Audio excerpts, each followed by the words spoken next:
Bonjour, mon nom est Yann-Frédéric Pleschinski. Je suis un entrepreneur dans le numérique chez Digital Dimension et je suis aussi président du Conseil des arts de Montréal. Je suis Nathalie Maillé, la directrice générale du Conseil des arts de Montréal. Le Conseil des arts de Montréal, c'est une petite équipe qui est composée de 24 personnes. La particularité vraiment du Conseil des arts de Montréal, c'est qu'au-delà de ces 24 personnes-là, il y a plus de 80 personnes impliquées dans l'organisation, un conseil d'administration de 21 personnes, mais 63 artistes, travailleurs culturels, gestionnaires, experts qui accompagnent le Conseil des arts de Montréal. Pourquoi Montréal est un terreau fertile pour l'innovation, la créativité et la création artistique? Je pense qu'on a un positionnement absolument unique en Amérique du Nord, évidemment. On a la chance d'avoir un nombre d'artistes per capita qui est hallucinant. On a une population qui historiquement a toujours été très entrepreneuriale et à cause de ça, je pense que c'est dans notre ADN d'être capable de venir avec autant d'idées créatives, de vouloir pousser, de vouloir inventer, de vouloir se réinventer.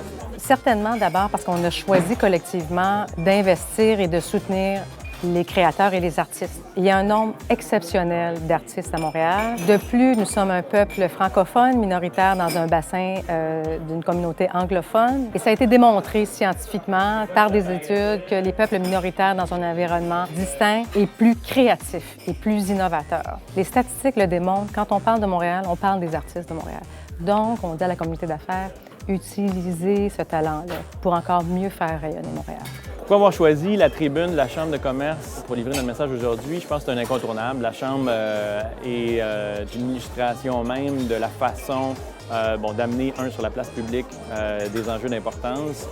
Il n'y a pas de meilleure plateforme pour pouvoir rejoindre deux univers entre le milieu des affaires, le milieu des arts. La plus grande contribution du Conseil des arts de Montréal au rayonnement de Montréal à l'international est certainement d'avoir réussi au fil de ces années-là, de toujours avoir été là au début.